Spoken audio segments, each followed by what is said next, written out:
rahmatullah, toutes et tous. On vous souhaite la bienvenue pour ceux qui sont là pour la première fois. Donc on remercie déjà Al-Kindi de nous avoir prêté une nouvelle fois l'établissement, enfin une partie de l'établissement. Donc pour cette première assise, Inch'Allah, on reçoit Cheikh Mohamed Rifi, donc, qui est le directeur de l'IMED, donc qui est l'Institut musulman d'enseignement à distance, donc qui existe depuis 6 ans maintenant à peu près. Une dizaine d'années.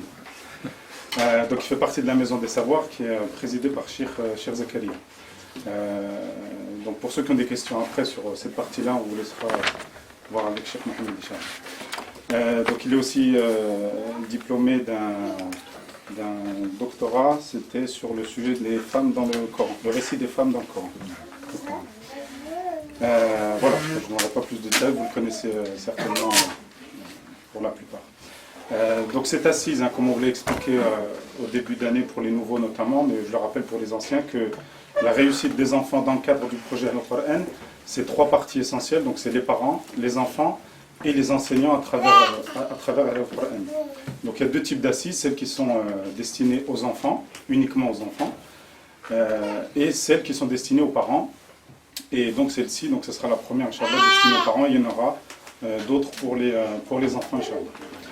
Donc le thème qu'on a choisi, c'est vivre la spiritualité dans la famille. Donc comme on vous l'a mis un petit peu dans le texte introductif, c'est qu'on a une vision de la pratique musulmane qui est essentiellement axée sur, j'allais dire, sur les apparences et l'acte en lui-même, l'acte d'adoration.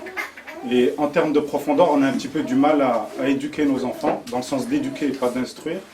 On a un petit peu du mal à transmettre cette spiritualité à nos enfants. Et donc c'est pour ça qu'on a choisi ce thème avec Cheikh Mohamed Hicham. Donc on fera 3 quarts d'heure d'intervention et ensuite on passera aux questions. Donc je remercie aussi Génération Élevée qui à chaque fois participe avec nous à ces assises donc pour s'occuper des enfants. Et on vous remercie aussi d'avoir été réactif et répondu dans les temps. Ça nous soulage, on l'avait dit l'année dernière et je le redis pour les nouveaux. Donc quand vous recevez un mail pour les inscriptions, faites-le dans les délais. Parce que parfois il y a le coup près qui tombe et malheureusement on ne peut pas réagir après pour reprendre des gens qui ne sont pas inscrits dans les délais. Donc ça a été très bien respecté pour cette fois et Inch'Allah, vous pouvez continuer, on vous encourage à fonctionner de la sorte. Voilà, je vous laisse avec Cheikh Shah. Bismillah ar-Rahman ar-Rahim, alhamdulillahi rabbil alamin, salatu wassalam ala sayyidina Muhammad wa ala alihi wa sahbihi ajma'in. Chers frères, chères sœurs, salam alaikum wa rahmatullahi ta'ala wa barakatuh. On va, Inch'Allah, essayer de réfléchir ensemble sur ce sujet qui nous touche tous en réalité, vivre la spiritualité dans la famille. J'avoue en tous les cas que moi-même j'ai beaucoup appris du sujet parce que ça pousse toujours à s'interroger sur des questions de fond. Comme je vous le disais, qui nous touche tous, que l'on soit parents ou que l'on soit pas encore marié ou que l'on soit un petit peu en plus jeune âge.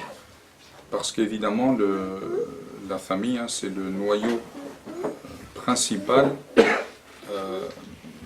de la société. Et c'est le premier destinataire de la darwa de l'islam. Comme l'a dit Allah subhanahu wa ta'ala à son prophète, wa andir ashiratak al-aqrabin. Et avertis, transmets le message à ta famille proche. Ashira, donc c'est un terme qui va même en dessous de al-qabila, de la tribu, donc c'est vraiment le clan proche en fait, la famille proche. Donc s'interroger sur ce sujet et essayer de le traiter, c'est en même temps répondre à une demande de Allah subhanahu wa ta'ala qui a été adressée à son prophète. Alors, dans l'intitulé, il y a principes et méthodes. On va essayer, Inch'Allah, de réfléchir ensemble à quelques pistes, parce que il faut être conscient qu'un sujet comme celui-là, en réalité, ou cette problématique, on est un petit peu dans un laboratoire d'expérience. Il y a des choses qu'on essaye, qui fonctionnent, qui ne fonctionnent pas. Il y a des choses des situations qu'on arrive à diagnostiquer, à analyser, trouver des solutions. Déjà, les comprendre, c'est déjà une bonne chose. Et trouver des solutions, évidemment, ça c'est un travail évidemment qui est beaucoup plus compliqué et qui ne se, pour être franc aussi, qui ne se règle pas en une conférence de 1 heure ou 1 heure et demie. Donc ça va être, Inch'Allah, quelques pistes. Alors, pour entrer dans le vif du sujet, on parle de la spiritualité dans la famille. Donc qui dit la famille dit le domicile. Donc l'exposé, Inch'Allah, sera articulé autour de 2 grands axes. Premièrement, la préparation du domicile. Et deuxièmement, l'action en fait des membres de la famille. Quel type d'action il convient d'avoir pour essayer de vivre sa spiritualité en tant que parent et en tant que aussi vis-à-vis des enfants. Alors, la préparation du domicile, j'insiste dessus parce que souvent, quand on traite un sujet comme ça ou quand on parle de l'éducation, on a aussi tendance à négliger ce côté formel, la forme du domicile. Autrement dit, quand je dis la préparation du domicile, ça consiste à répondre, est-ce que le domicile, el-Bayt,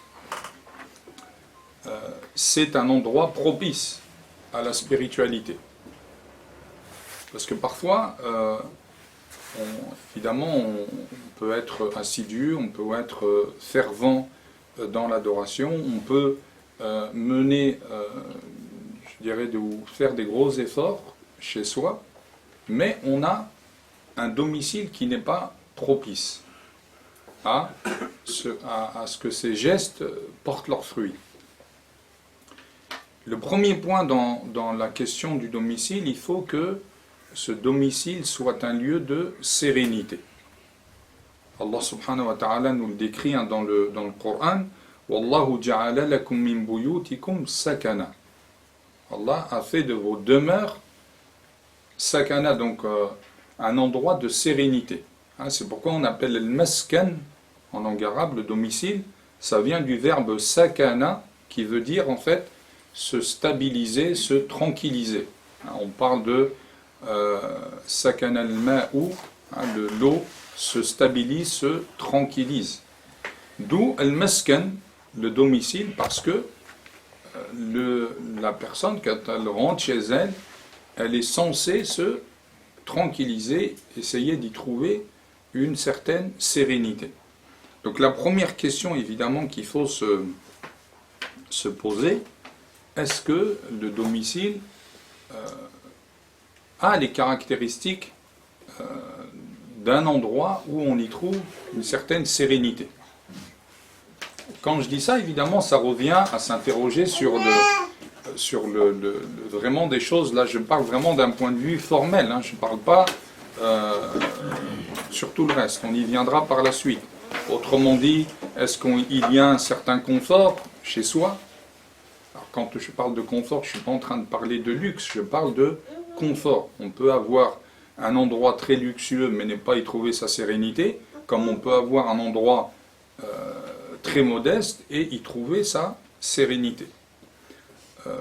L'ambiance à la maison, est-ce que c'est une ambiance qui est bruyante, qui n'est pas bruyante, et ainsi de suite. Donc ça, c'est un point très important. Et vous vous rendez compte, parce que quand vous partez en voyage, comme le dit le prophète sallallahu alayhi wa sallam dans un hadith, as-safaru qit'atun min al-adab. Le voyage, c'est une part de châtiment, de peine. Et on s'en rend compte, quand on part en voyage, on est content, même pressé de rentrer chez soi. S'il y a véritablement ce sentiment, c'est que, évidemment, chez soi, il y a une certaine sérénité. Et ça, c'est un point important, parce que comme je vous l'ai dit, quand vous allez vous adonner à une certaine pratique ou mettre en place un certain rythme de vie religieuse, si le contexte n'est pas propice, ça va complètement ou partiellement absorber l'impact des actes que vous allez effectuer.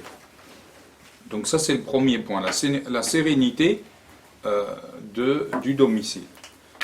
Le deuxième point, il faut veiller aussi à ce que le domicile soit habité par les anges. Hein? Vous savez que les anges, c'est un vecteur de sakina, comme le dit le prophète sallallahu alayhi wa sallam dans le hadith authentique, hein, quand il parle des gens qui se rassemblent dans une des maisons de Dieu pour étudier le Coran, pour le lire, et ainsi de suite. Il parle de trois choses qui sont importantes: la descente de la sérénité, la descente aussi de l'enveloppement de la miséricorde, et le fait que les participants soient entourés par les anges. La présence des anges en tous les cas, est un gage de sérénité. C'est lié, les deux sont liés. Et très souvent, quand on ne trouve pas cette sérénité, il faut tout de suite s'interroger et se poser évidemment la question: est-ce que mon domicile est habité par les anges? Et ça, vous le voyez tout de suite quand vous rentrez en général dans des mosquées. Même si la mosquée est modeste, parfois, ça peut être des mosquées qui sont très simples. C'est pas forcément très luxueux, c'est pas forcément même très agréable dans le contexte, au niveau même des odeurs ou autres, mais on va y sentir une certaine sakina, une certaine tranquillité, parce que les mosquées, évidemment, ce sont les lieux des anges. Donc, est-ce que mon domicile est propice à la présence des anges ou non? Et ça, c'est un point très important, parce que les anges ont pour vocation aussi de faire l'istighfar pour les croyants, de demander pardon à Allah subhanahu wa ta'ala pour le croyant. Et ça, c'est un point très important. Les invocations des anges, ce n'est pas nos invocations. Ce sont des êtres, évidemment, qui, vous le savez, sont infaillibles, qui sont en adoration permanente. Donc quand ils demandent à Allah subhanahu wa ta'ala, ils ne demandent pas avec la même conviction que la nôtre.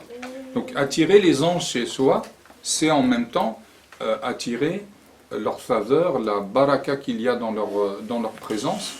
Et je vous dis franchement, c'est des points qui se sentent tout de suite. Parfois, vous rentrez chez des gens, vous sentez une certaine tranquillité, une certaine sérénité. Je ne dis pas les anges sont là, mais en tous les cas, c'est un signe que le contexte est propice. Et évidemment, l'adoration, elle va avoir un autre goût. Je parle bien de goût parce que le prophète sallallahu alayhi wa sallam m'a parlé de halawatul iman, hein, le délice de la foi. Il parlait de cette question-là. Autrement dit, que la foi se vit et se goûte différemment. Et les éléments qui vont faire que la foi va se goûter et se vivre différemment, il y a dedans la question de la présence des anges. Alors, évidemment, quand on parle de la présence des anges, il faut avoir à l'esprit qu'il y a un certain nombre d'actes et de situations qui attirent la présence des anges, et il y a un certain nombre d'actes et de situations qui repoussent la présence des anges, qui les empêchent d'être présents, tels que, vous le savez, comme l'a dit le prophète sallallahu alayhi wa sallam, la tadkhulu al-malaikatu baytan fihi kalbun aw suratun. Les anges n'entrent pas dans une demeure où il y a un chien et où il y a des photos. Alors qu'est-ce que ça veut dire des photos? Ici, c'est la représentation d'êtres humains ou d'animaux, hein, en général ce qui a une âme. Donc ça, c'est un point très important, parce que c'est des petits détails que parfois on a tendance à négliger, mais qui vont faire la différence entre faire le rak'atayn dans un endroit où il y a des anges et faire le rak'atayn dans un endroit où il n'y a pas d'anges. C'est pas la même chose.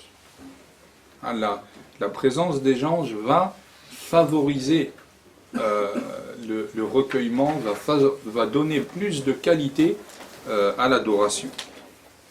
Alors, quand on dit avoir la présence des anges, ça sous-entend ne pas avoir la présence des démons. Et ça, c'est le troisième point. Hein, la préparation du domicile, évidemment, c'est essayer d'attirer ce qui est bien et essayer, évidemment, d'expulser ce qui n'est pas bien. Et parmi, évidemment, les êtres que Allah subhanahu wa ta'ala a créés, que nous ne voyons pas et que eux nous voient, figurent les démons qui vont, évidemment, faire tout le phénomène inverse des anges. Si les anges amènent la sérénité, les démons, évidemment, amèneront la perturbation, amèneront le conflit, amèneront un tas de situations qui fait que parfois, même avec une adoration fervente, on n'en voit pas les fruits. Même en étant en état de prière, on est préoccupé, on n'est pas concentré, on est toujours en train de se demander j'ai prié 2, j'ai prié 3. Dans la lecture du Coran, on n'est pas non plus concentré, et ainsi de suite. Parce que parfois, je ne dis pas tout le temps, mais parfois, le lieu est peut-être, il y a dans ce lieu une présence importante de démons. Et le prophète, sallallahu alayhi wa sallam, nous a orienté, nous a montré un certain procédé pour justement faire fuir les démons, tel que le fait de lire Surat al-Baqarah. Vous savez qu'il y a un hadith là-dessus, hein, comme il le dit, La taj'alu buyutakum qubura. Regardez la formulation. Hein. Ne faites pas de vos maisons des tombes. Autrement dit, des tombes, un endroit mort.